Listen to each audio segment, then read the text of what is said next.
मसीह के जिंदा पुरफज़ल और जलाली नाम में आप सबको सलाम। नाम मुकद्दस में से जो आज की हमारे लिए तलावत है वो है अमाल 16 बाब उसकी 25 आयत से लेकर हम उसकी 31 आयत को हम तलावत करेंगे। आधी रात के करीब पलूस और सलास दुआ कर रहे और हम्द के गीत गा रहे थे और कैदी सुन रहे थे कि यकायक बड़ा भूचाल आया, यहाँ तक कि कैद खाने की नींव हिल गई और उसी दम सब दरवाजे खुल गए और सब की बेड़ियां खुल पड़ी।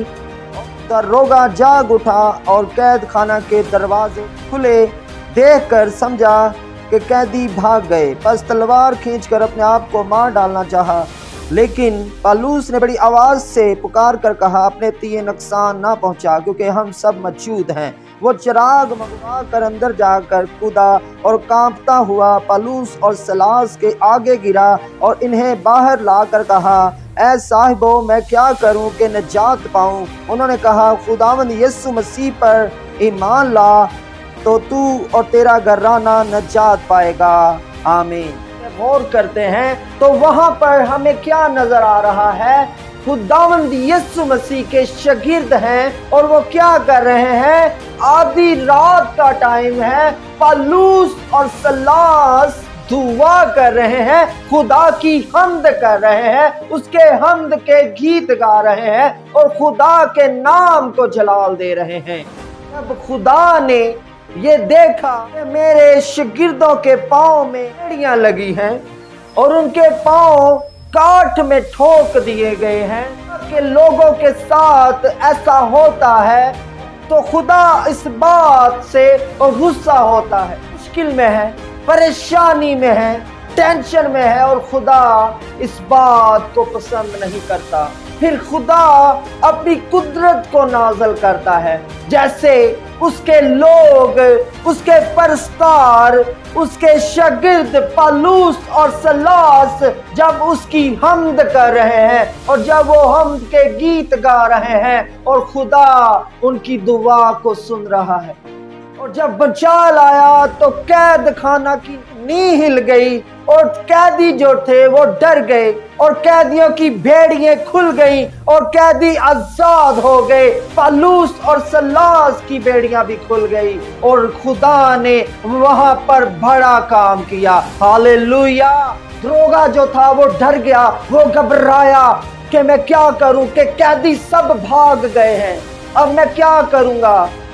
और फिर उसने क्या किया कि अपने आप को नुकसान पहुंचाना चाहा, वो अपने आप को मार देना चाहता था। और फिर क्या हुआ कि उसने अपनी तलवार निकाली और अपने आप को मारना चाहा और पलूस ने बड़ी आवाज से चलाकर कहा कि अपने तय नुकसान ना पहुंचा, हम सब मौजूद हैं। हालेलुया। और मेरे अजीजों, फिर क्या हुआ कि दरोगा वहां से बाहर आया और पलूस और सलास के पांव में गिरा और कहा कि ऐ साहिबो मैं क्या करूं कि नजात पाऊं। फिर खुदा के बंदा, खुदा के शागिर्द पलूस ने कहा, यीशु मसीह पर ईमान ला और तू और तेरा घराना नजात पाएगा। मेरे अजीजों, अगर आप भी आज मुश्किल में हैं, परेशानी है, कर्जे की कैद में हैं, आज आपको दुआ करने की जरूरत है। जब आप भी पलूस और सलास की तरह दुआ करेंगे तो खुदा आपको भी आजाद करेगा। और याद रखें, जब आप खुदावंद यीशु मसीह पर ईमान लाएंगे तो फिर आपका घराना निजात पाएगा। जब आप खुदावंद यीशु मसीह पर ईमान नहीं ला रहे, आप अपनी सोच विचार से चल रहे हैं, तो याद रखें इब्लीस आपको नहीं छोड़ेगा, वो आपको गुमराह करेगा, गुमराही की तरफ लेकर जाएगा और आपको कैद में फंसाएगा, यानी कि मुश्किलों में, परेशानियों में, टेंशनों में, कर्जों में, बीमारियों में, उन तमाम लानतों में लेकर जाएगा। और फिर क्या होगा? परेशान होंगे। और जब तक आप खुदावंद यीशु मसीह को नहीं कबूल कर रहे, तब तक आप निजात को नहीं पा सकते। जब आप खुदावंद यीशु मसीह को कबूल करेंगे, फिर आप निजात के वारिस होंगे, फिर आप वो जिंदगी पाएंगे जो हमेशा की जिंदगी है।